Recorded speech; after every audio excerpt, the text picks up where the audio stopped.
안녕하세요. 처음 인사드리는 설화입니다. 제가 읽어드릴 첫 번째 책은 프랑수아 르로르 작가님의 쿠페시의 행복여행이라는 책인데요. 이 작품은 베스트셀러였고 영화로도 나온 작품입니다. 쿠페시의 행복여행 제1장 스스로에게 만족하지 못하는 정신과 의사. 자기 스스로에 대해 만족하지 못하는 꾸페라는 이름의 정신과 의사가 있었다. 자신에 대해 만족하지 못했지만 그의 용모는 영락없는 정신과 의사의 모습을 하고 있었다. 그가 쓰고 다니는 원형의 작은 안경은 그를 매우 지적인 사람으로 보이게 하는데 한몫을 했다. 그는 마치 깊은 생각에 잠긴 듯 하는 소리를 내며 다른 사람들의 이야기에 귀를 기울이는 법을 잘 알고 있었다. 또한 무엇인가에 대해 심사숙고할 때면 습관처럼 만지작거리곤 하는 짧은 콧수염을 기르고 있었다. 그의 진료실 역시 이 진짜 정신과 의사를 꼭 빼닮아 있었다. 진료실 안에는 그의 어머니가 병원 개업 때 선물한 골동품처럼 생긴 긴 의자며 이집트와 인도풍의 모조 조각상들, 그리고 읽기에는 너무 어려운, 어떤 것은 너무 어려워서 아예 읽어보지도 않은 책들로 가득 찬 커다란 책장이 있었다. 많은 사람들이 꾸페에게 진료를 받고 싶어 했다. 그것은 그가 정신과 의사다운 그럴듯한 모습을 하고 있기 때문이기도 했지만, 그것 말고도 실력 있는 의사들만이 알고 있는 학교에서는 배우지 않는 비법을 알고 있었기 때문이다. 그 비법이란 다름 아니라 사람에 대한 그의 진심 어린 관심이었다. 처음으로 정신과 의사를 만날 때면 사람들은 다들 조금씩 주저하기 마련이다. 자신이 정신질환을 앓고 있다는 사실을 알고는 있지만 그것을 확인하게 되는 것이 두렵기 때문이다. 또 한편으론 의사가 자신의 병을 대수롭지 않게 여기고 다른 데 가서 치료를 받아보라고 할까봐 걱정이 되기 때문이다. 하지만 일단 약속을 잡아 병원에 오면 사람들은 이상하고 사소하기까지 한 자신의 편집증적인 생각들과 전에는 아무에게도 말하지 않았던 자신의 머리를 스쳐 지나가는 우스운 상상들, 그리고 삶을 방해하는 커다란 슬픔이나 지독한 두려움 등을 모두 이야기하기 시작한다. 그러나 한편으론 자신의 문제를 제대로 전달하지 못할까봐, 또 자신의 이야기가 의사에게 지루하게 들릴까봐 염려하기도 한다. 그래서 환자들은 의사가 지루해하거나 피곤해하지 않도록 말을 할 때 주의를 기울인다. 의사를 자주 만난 적이 없는 사람은 의사가 자신의 이야기에 진심으로 귀를 기울이고 있는지 아닌지 의심을 하기도 한다. 그렇지만 꾸페와 함께하는 진료는 전혀 그럴 필요가 없었다. 꾸페는 사람들이 자신들의 이야기를 하는 것을 지켜보면서 고개를 끄덕여 그들을 격려하고 짧은 콧수염을 어루만지면서 하는 소리를 내었다. 그리고 가끔씩 사람들에게 잠깐만요, 다시 한번 설명해 주세요. 이해가 잘 가지 않거든요. 하고 말하곤 했다. 그가 정말로 피곤한 날을 제외하고는 환자들은 꾸페가 자신들의 이야기를 진심으로 들어주고 이야기에 흥미있어 한다는 것을 느낄 수 있었다. 그래서 사람들은 꾸페를 다시 만나기 위해 상담 날짜를 잡고 꾸페의 이름을 친구들에게 알려주어 다른 환자들도 그를 찾게 했다. 그 결과 꾸페는 거의 하루의 절반을 환자들의 이야기를 듣는데 할애하게 되었고 상담료를 비싸게 부르지 않았음에도 불구하고 점점 더 많은 세금을 납부하기에 이르렀다. 꾸페의 어머니는 늘 더 많은 세금을 내는 게 뭐가 문제냐고 말하곤 했다. 그것은 더 많은 돈을 버는 것을 의미했기 때문이다. 하지만 꾸빼는 지금만으로도 충분히 힘들었다. 그는 언제나 비싸지 않은 상담료를 청구했다. 한때 유명한 점술가였던 이리나 부인의 경우가 그 좋은 예였다. 한 번은 그녀가 그에게 이렇게 말하기도 했다. 의사 선생님, 상담료를 올려야만 해요. 가격에 대해선 우리가 이미 얘기했던 걸로 아는데요. 그러자 이리나 부인이 말했다. 난 엄마 같은 심정으로 말하는 거예요. 내 눈엔 상담료를 올리는 것이 당신에게 더 도움이 되리라는 게 내다 보이는데요. 그런가요? 그런데 그걸 어떻게 내다봤죠? 점술가인 이리나 부인이 꾸빼를 찾게 된 이유는 이렇다. 어느 날부턴가 그녀는 더 이상 미래를 내다볼 수 없게 되었다. 그녀는 몹시 큰 슬픔을 경험했는데 그것은 그녀를 떠나버린 한 남자 때문이었다. 그 뒤로 그녀는 더 이상 미래를 예언할 수 없게 된 것이다. 이따금씩 손님에게 흥미있는 이야기를 던질 순 있었지만 그것은 약삭빠른 눈치로 넘겨짚는 것에 불과했다. 양심이 남아있는 그녀로서는 더 이상 예전처럼 미래를 내다보지 못한다는 것이 무척 슬픈 일이었다. 그래서 꾸빼는 슬픔에 찬 사람들에게 필요한 알약을 처방했고 그 약을 먹은 이리나 부인은 조금이나마 미래를 다시 볼 수 있게 되었다. 꾸빼가 성공한 이유가 단지 사람들의 이야기를 잘 들어주기 때문만은 아니었다.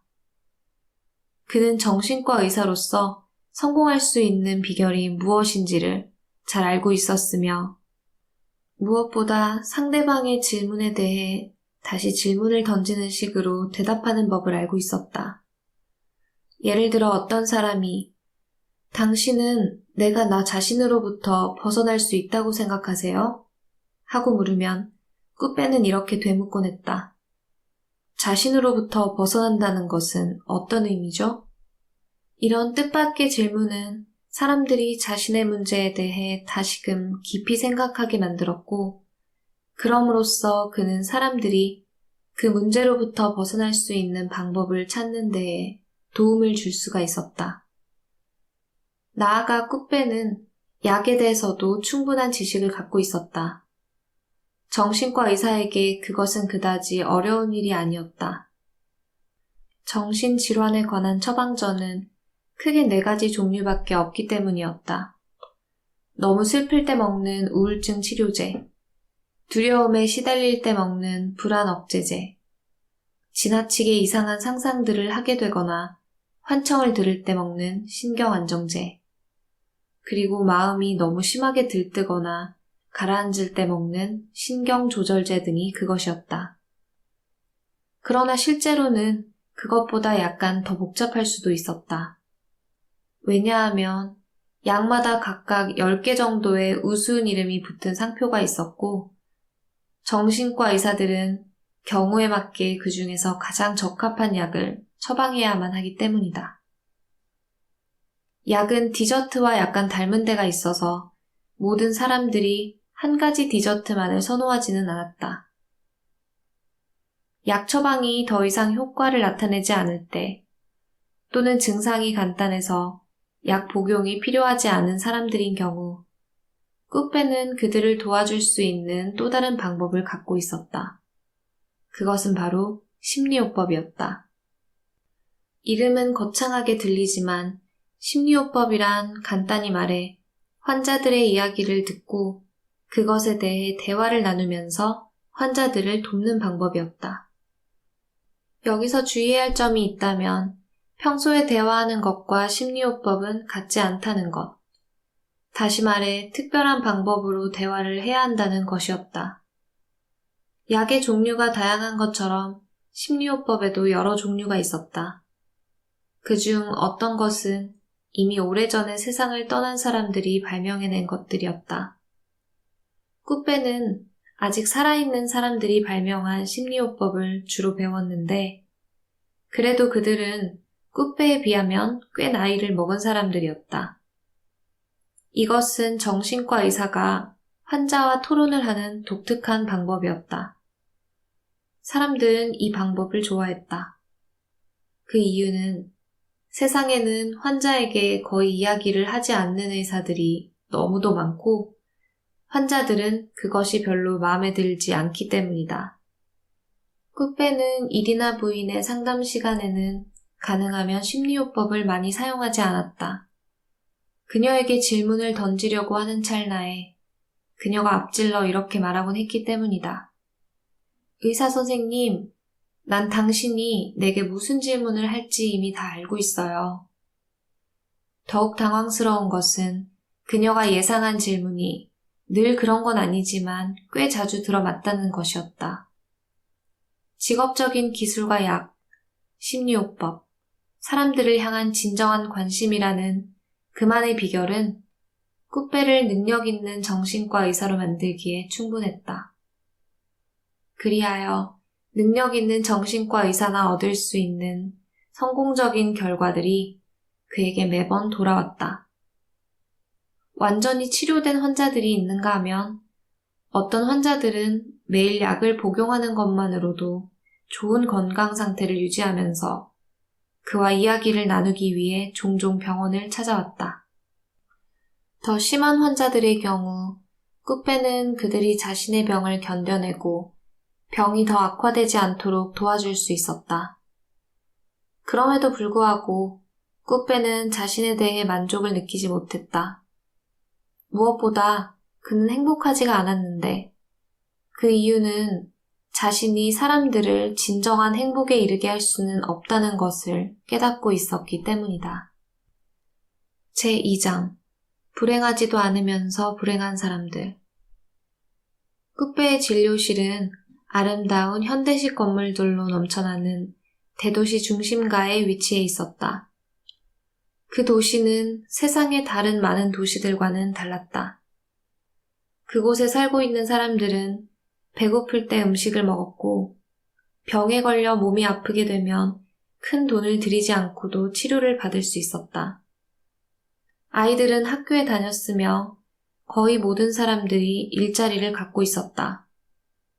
또한 그리 비싼 돈을 들이지 않고도 여러 영화관에서 상영하는 다양한 종류의 영화들을 감상할 수가 있었다. 박물관과 수영장, 서로 부딪힐 염려 없이 자전거를 탈 수 있는 장소들도 있었다. 또한 텔레비전을 통해 여러 가지 채널의 다양한 프로그램들을 즐길 수 있었으며 모든 종류의 신문을 읽을 수 있었다. 신문 기자들은 자신이 원하는 기사들을 거의 제한 없이 쓸 수 있었다. 사람에게는 넉넉한 휴가 기간이 주어졌지만 때로는 그것이 여행을 떠나기에 충분한 돈을 갖고 있지 못한 사람들에게 문제가 되기도 했다. 세상의 어느 도시에 사는 것보다 그곳이 모든 면에서 낫다 하더라도 어떤 사람들은 단지 생존에 필요한 정도의 돈만을 갖고 있었고 어떤 아이들은 학교에 다니는 것을 못 견뎌하거나 큰 실수들을 저지르기도 했으며 더 이상 자신들을 돌봐줄 부모가 없는 아이들도 있었기 때문이다. 일자리가 없는 어른들과 아무 술이나 마셔대며 좋지 않은 약들로 아픔을 치료하려고 하는 사람들이 있었다. 꾸빼가 일하는 동네에는 그런 사람들이 살고 있지는 않았다. 그렇지만 예전에 종합병원에서 그런 사람들을 많이 돌본 적이 있었기 때문에 그런 불행한 사람들이 존재한다는 사실을 알고 있었다. 그 후 매주 수요일마다 꾸빼는 자신의 진료실로 가지 않고 종합병원으로 가서 불행한 사람들을 치료해 주었다. 그곳에서 그는 삐뇽과 같은 사람을 진찰한 적이 있었다. 그는 삐뇽에게 묻곤 했다. 삐뇽 씨, 약은 제때 먹고 있는 거죠? 네. 예수님은 나의 목자이십니다. 그분은 나의 발걸음을 인도하십니다.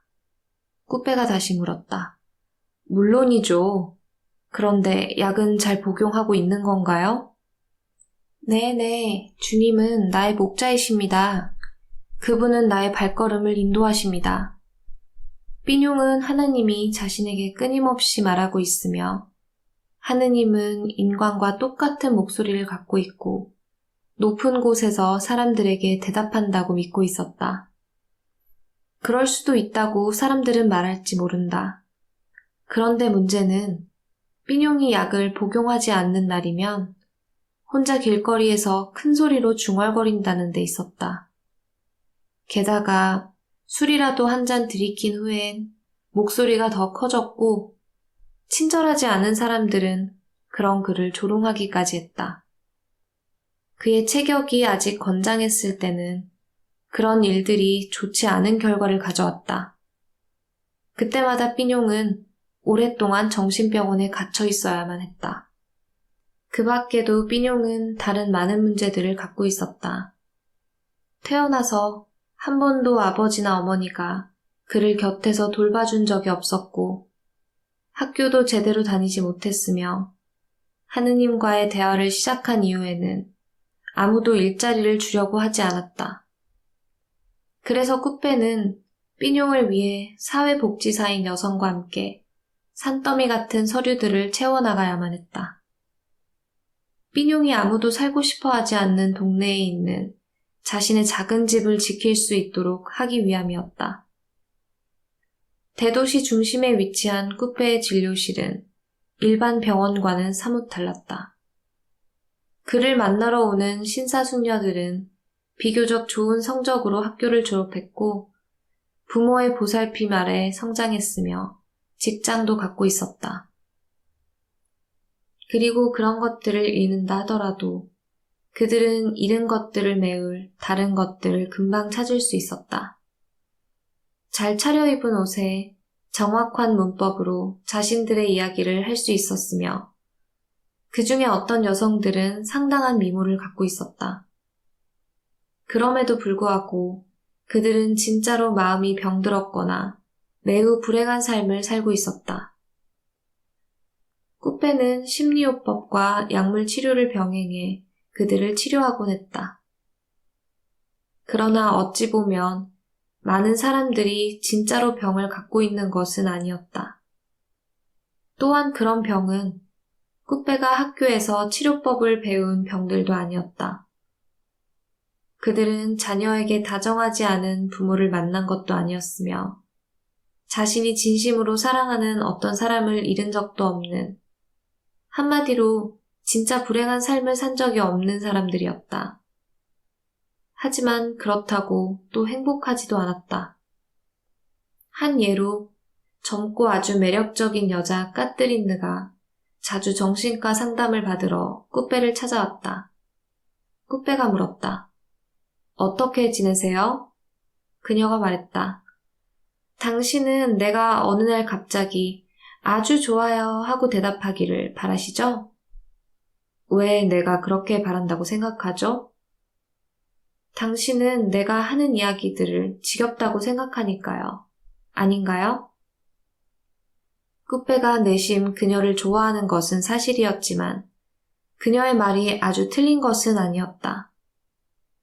까뜨린느는 자신의 일에 성공한 여자로 흔히 말하는 능력 있는 사업가였다. 그녀는 물건들을 그 상품이 갖고 있는 원래의 가치보다 훨씬 비싼 가격에 파는 방법을 잘 알고 있었다. 그녀가 다니는 회사의 사장은 그런 그녀에 대해 매우 만족했기 때문에 곧잘 상당한 액수의 특별수당을 주기도 했다. 그렇지만 까뜨린느는 늘 불만이었다. 특히 남자들에 대해서 그랬다. 그녀는 매력적이기 때문에 그녀의 삶에는 항상 남자들이 있었다. 하지만 만남은 매번 실패로 끝났다. 친절하고 부드러운 남자들은 그녀에게 아무런 자극도 주지 못했고, 반면에 자극적인 남자들은 그녀가 보기에 너무도 친절하지 않았다. 그래서 그녀는 어느 쪽이든 그들과 평생을 함께 한다는 것이 가능한 일인가 늘 따지곤 했다. 결국 그녀는 자극적인 남자들을 친절하게 만드는 방법을 찾아냈는데 그것은 바로 그들과 헤어지는 것이었다. 그러나 그 후에는 당연히 남자들이 그녀에게 더 이상 자극을 줄 수 없었다. 더군다나 그들은 사회적으로 비교적 중요한 위치에 있는 사람들이었다. 왜냐하면 까뜨린느는 상대방이 중요 인사가 아니면 사귈 필요조차 없다고 생각했기 때문이다. 꾸빼는 완전한 행복이 무엇인가를 이해시키기 위해 까뜨린느에게 많은 질문을 던졌다. 그것은 친절하면서 자극적이고 사회적으로 중요한 위치에 있는 남자를 만나는 것이 행복의 필수 조건은 아니라는 것이었다. 게다가 사회적 성공과 친절함을 겸비한 사람을 찾는 것이 그리 말처럼 쉽겠는가. 하지만 까뜨린느에게 그 점을 이해시키기란 쉽지 않았고 그녀는 남자에 대해 정말로 까다롭게 굴었다. 수많은 까뜨린느들. 꾸페에겐 그녀와 비슷한 손님들이 많이 있었다. 까뜨린느와 비슷한 생각을 가진 남자들도 많이 있었다. 그들 역시 성적으로 자극적이면서 동시에 상냥하고 성공적인 삶을 살고 있는 여자들을 원했다. 일에 있어서도 마찬가지였다. 그들은 사회적으로 높은 위치에 오를 수 있는 일들을 하고 싶어 하면서 동시에 자유롭게 살고 싶어 했다. 하지만 아무리 자신의 일에 성공을 거두었더라도 그들은 만일 다른 일을 했다면 더 행복하지 않았을까? 하고 스스로에게 질문하곤 했다. 대체로 옷을 잘 차려입은 이런 사람들. 그들은 자신의 삶에 대해 그다지 만족해하고 있지 않았다. 자신의 직업에 대해 늘 의문을 제기하고 자신이 과연 좋은 사람과 결혼을 했는지 아니면 결혼할 뻔했는지를 묻곤 했다. 또한 그들은 자신의 삶에서 중요한 어떤 것을 잃어버렸다는 느낌을 떨쳐버릴 수가 없었다. 시간이 모두 흘러가 버려 결국 자신이 원하는 삶에 다가서지 못했다는 생각을 갖고 있었다. 마침내 그들은 자신이 행복하지 못한다는 사실을 발견했다. 그것은 절대로 웃을 일이 아니었다. 어떤 사람들은 가끔씩 자살을 생각하기도 했다. 꾸빼는 그들로 인해 너무도 바빠졌다. 어느 날 꾸빼는 이런 종류의 사람들이 유독 자신을 좋아하는 이유가 무엇일까 하고 스스로 질문해 보았다.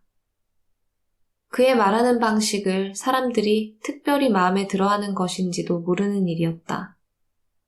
아니면 콧수염을 만지작거리며 상대방을 바라보는 시선이나 그의 사무실에 놓인 인도 조각상 때문일지도. 사람들은 서로 꾸빼의 전화번호를 주고받았고 점점 더 많은 사람들이 그의 진료실을 찾아왔다. 어느 날 꾸빼는 자신보다 먼저 자리 잡은 동료 정신과 의사들에게 물었다. 그들이 보살피고 있는 환자들은 정말로 아픈 사람들인가? 동료들은 꾸빼가 마치 바보 같은 질문이라도 한 듯 그를 빤히 바라보았다. 당연히 아니었다. 그들이 돌보던 환자들은 정말로 아픈 사람들이 아니었다. 동료 의사들 역시 사람들이 자신의 삶에 만족하지 못하고 있으며 스스로 불행하다고 느낀다는 것을 알고 있었다. 동료들의 말을 듣고 꾸빼는 그들이 자신보다 더 잘 해내고 있지는 않다는 것을 알게 되었다. 그런데 아직도 이해가지 않는 일은 다른 지역 사람들보다 더 많은 행운을 누리는 사람들이 사는 지역에 다른 모든 지역을 합친 것보다 더 많은 정신과 의사들이 있다는 사실이었다. 그리고 그곳에 매달 새로운 의사들이 새 진료실을 내고 있었다. 만일 정신과 전문의 숫자를 표시한 세계 지도를 찾아본다면 꾸빼가 살고 있는 나라의 정신과 전문의 숫자가 훨씬 많은 인구를 가진 나머지 나라들의 정신과 전문의를 다 합친 것보다 압도적으로 많다는 사실을 알 수 있을 것이다. 하지만 그런 지도를 찾으려고 하지는 말라. 찾기가 쉽지 않을 테니까. 왜 모든 것을 갖고 있고 많은 행운을 누리는 사람들이 사는 지역에 정신과 의사가 더 많은 걸까? 이런 사실이 매우 흥미로웠지만 그렇다고 그것이 꾸빼에게 도움이 되지는 않았다. 꾸빼는 자신이 불행한 사람들을 진정으로 행복하게 만들어주지 못하고 있다는 느낌을 받았다. 그들은 꾸빼를 만나는 것을 좋아했지만 꾸빼는 오히려 마음의 부담만 커질 뿐이었다. 그는 삐뇽과 같은 환자를 만날 때보다 많은 것을 갖고 있으면서 자신의 삶에 만족하지 못하는 사람들을 만날 때가 훨씬 더 피곤하다는 것을 알고 있었다. 불행하지도 않으면서 불행해하는 사람들을 보면서 꾸빼는 점점 더 피곤해졌고 마침내는 그 자신 역시 점점 불행해져 갔다. 자신이 과연 좋은 직업을 선택한 것인지, 자신의 삶에 진정으로 만족하고 있는지, 아니면 자신도 모르는 사이에 중요한 어떤 것을 조금씩 잃어가고 있는 것은 아닌지 스스로 질문하기에 이르렀다. 이쯤 되자 꾸빼는 약간 두려워지기 시작했다. 그런 불행한 사람들의 병이 전염성이 있는 것은 아닌가 새삼 의심이 들었다. 그는 약을 복용해야겠다고 생각했다. 몇몇 동료 의사들이 약을 복용하고 있다는 것을 그는 알고 있었다. 하지만 다시 깊이 생각해 보고는 그것이 근본적인 해결책이 아님을 곧 깨달았다. 어느 날 이리나 부인이 말했다. 의사 선생님, 난 당신이 너무 지쳤다는 걸 알고 있어요. 꾸빼가 얼른 말했다. 아, 미안합니다. 그렇게 보였다면. 그러자 이리나 부인이 결론 짓듯 말했다. 당신에게는 여행이 필요해요. 그게 당신의 정신건강을 위해 좋을 거예요. 꾸빼는 그것이 좋은 충고라고 생각했다. 그렇다.